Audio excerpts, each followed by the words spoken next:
Ang Ripple Labs, ang kumpanya sa likod ng XRP, ay matagal na pong nakikipaglaban sa US Securities and Exchange Commission or SEC. Sa pinakabagong update, may usap-usapan na maaring mapabilis ang kaso dahil sa naging desisyon ni Pangulong Donald Trump na isama si XRP sa kanilang crypto reserves ng Amerika. Pero totoo nga ba ito? Ano po ang epekto nito sa Ripple versus SEC case? Kaya yan po ang siyang ating pag-uusapan sa video na ito, pero bago po tayo magpatuloy ay nais ko lamang po munang bigyang linaw ang aking disclaimer kung saan ang nilalaman po ng video na ito ay hindi po ito isang financial advice. For education and information purposes lamang po ang layunin nito. At ayan, ano nga ba ang epekto ng desisyon ni Pangulong Trump sa XRP lawsuit? Kamakailan lamang ay inannounce po ni Pangulong Donald Trump ang kanyang plano na isama si XRP sa US National Crypto Reserves, kasama po sina Bitcoin, Solana at saka Cardano. Dahil dito, marami pong XRP holders ang umaasang mapapabilis ang resolusyon ng kaso laban sa SEC. Subalit, ayon po sa kilalang abogado na si Ginoong Jeremy Hogan, tila hindi ito makakaapekto ng malaki sa kaso. Sa kanyang ex-post, sinabi po ni Ginoong Hogan na kahit mayroong excitement sa crypto community, nananatiling nasa tamang timeline pa rin ang kaso at posibleng umabot pa hanggang May 2025 bago po tuluyang matapos. Ayon pa sa kanya, ang apila sa kaso ay maaring matapos pagsapit po ng kalagitnaan ng April, ngunit hindi nangangahulugan na agad itong mariresolba.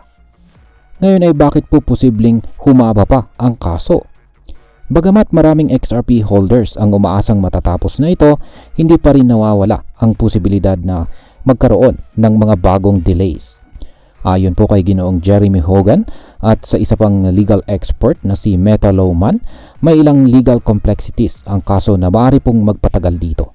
Isa sa mga pangunahing dahilan ay ang injunction na ipinataw ni Judge Annalisa Torres na pumipigil po kay Ripple na magbenta ng securities sa publiko.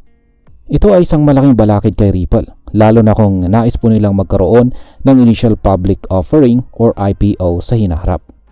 Sinisikap po ng Ripple na ma-lift ang injunction na ito. Ngunit habang hindi pa ito natatanggal, patuloy itong magiging hadlang sa mabilisang resolusyon ng kaso. Ngayon ay ano naman po ang naging epekto ng announcement ni Pangulong Trump sa presyo ni XRP? Bagamat wala pong direktang epekto sa kaso ang desisyon ni Pangulong Trump na isama sa XRP sa US Crypto Reserve, may malaking epekto ito sa presyo ng token.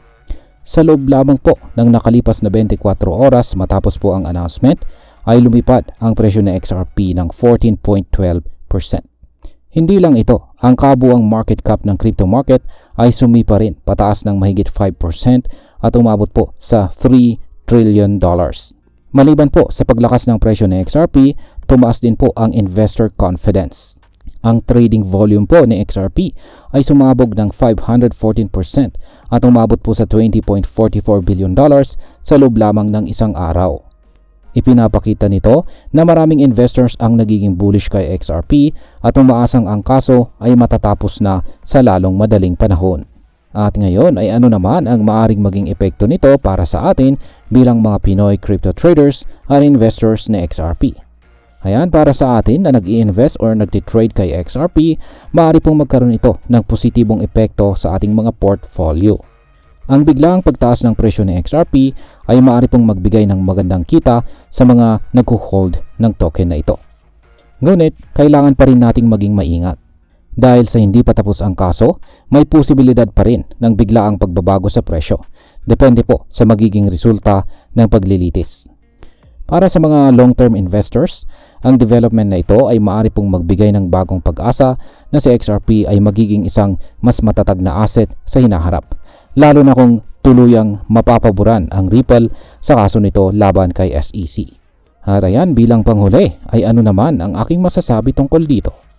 Sa kabila po ng excitement na dulot ng announcement ni Pangulong Trump, dapat po nating tandaan na ang XRP lawsuit ay isang komplikadong kaso na hindi po basta-basta matatapos dahil lang sa isang political decision. Bagamat maganda ang epekto nito sa presyo ng XRP, hindi po ito garantiya na mapapabilis ang kaso. Ang pinakamagandang gawin natin bilang mga traders at investors ngayon ay ang manatiling updated sa mga legal developments, mag-ingat sa volatility ng market at huwag pong masyadong umasa sa hype.